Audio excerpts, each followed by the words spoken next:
Hello and welcome into College Football Live. I'm Jamie Sire alongside Danny Cannell and Kevin Carter.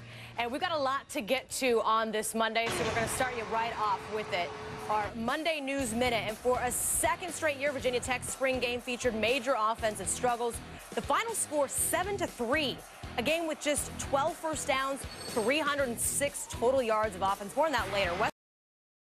Good vibes in LA, maybe not so much at Virginia Tech, especially from what we saw in their spring game over the weekend.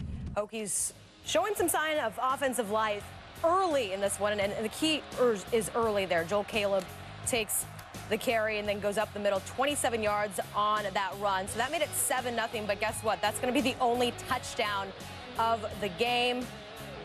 J.C. Coleman takes the handoff, thrown for a loss, and the passing game, well, it didn't look much better either. Just 12 first downs in this game, 306 total yards of offense. So that was kind of the issue. And Virginia Tech did not rank higher than 9th in the SEC in any major offensive category last season. Logan Thomas unable to carry the load, left by a non-existent running game. You look at some of those numbers, I mean, 99th, 101st, above 100 in a lot of these categories. And just not looking good. So we want to bust out the College Football Live pressure meter. So you guys give me the numbers first, and then we'll kind of discuss it. On a scale of 1 to 10, 1 being the lowest amount of pressure, 10 being the highest amount of pressure, how much pressure is on Frank Beamer this season? Danny, we'll start with you. I'll say 2. 2. Okay, well, let's hold right there. And I'll say 5. Okay. You're going more. All right. So you don't think there's a lot of pressure? No, I don't think there should be. Okay. I think there will be. I mean, you've got a new athletic director, a new school president coming in. I think the expectations have risen, but they've risen because of one reason, because of Frank Beamer, because of what he's built.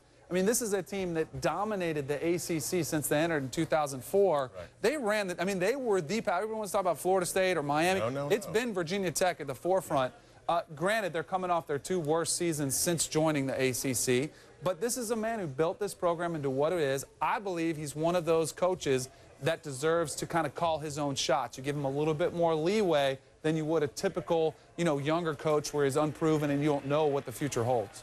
I say 5 just because of the reasons you mentioned as well, just because of the athletic director, a change in the program. He may come in and say, you know what, we need a little bit more fresher energy into this place.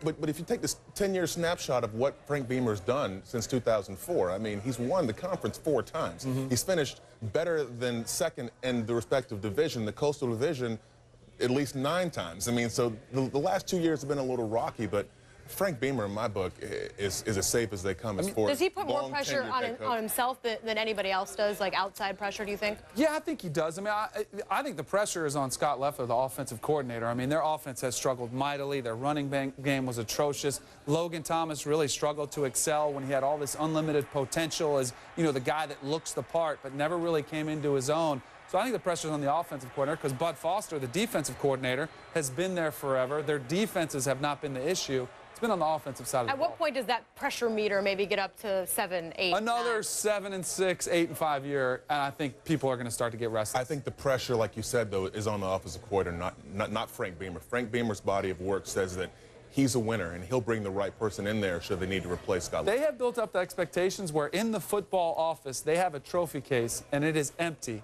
And they are waiting for a national championship trophy to put in. That's the kind of expectations that Frank Beamer built there.